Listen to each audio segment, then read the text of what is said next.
we move to the last question, which we're asking everyone on this series, many companies have done away with their annual performance management life cycle. We talked about that earlier in our conversation over the last few years, but we haven't seen a new consistent model replace it as quickly as everyone expected.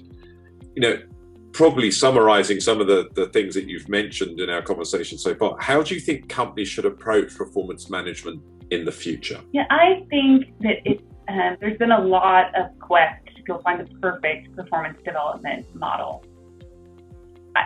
My theory is, after years of search, if none of us have found it, perfection does not exist.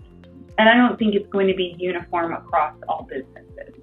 So I think, HR practitioners and companies need to look at, what are their behaviors they're trying to instill? Where are they at in their company culture? What do they need to do? And I think that getting rid of processes in the name of simplification is a fool's errand. That you make it incredibly simple for the enterprise. You've made it incredibly simple for your supervisors. You have not made it incredibly simple for your employees, who consistently, unless AT&T is an anomaly, say they want feedback, they want coaching, they want development. And we don't sit on the sidelines and expect sales just to occur without measurement or rigor.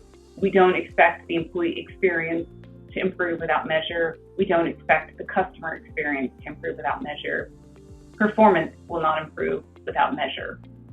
And even if you don't measure it, I think you're really measuring it behind the scenes. Like when we've looked at models that don't put forward an annual rating, still feedback about overall contribution is being captured to inform things like talent development processes or compensation.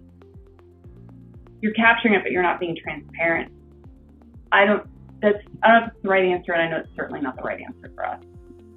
Yeah, and I think, as you said, you can learn from what others are doing, but ultimately you've got to apply anything like that to your own organization. And then, as you said, link it to where you're going as a business. What is the business strategy? What are we trying to achieve as a business? What are the outcomes we're trying to affect? Okay, and then what are the processes that we need from a people perspective to help drive that? And let's measure it. Yeah, absolutely. Yeah, and I think, what I said earlier is if you've got a company that's deeply steeped in feedback and candor, and it's particularly maybe it's a smaller organization where that organically happens, great. I think for many large companies, that's particularly challenging.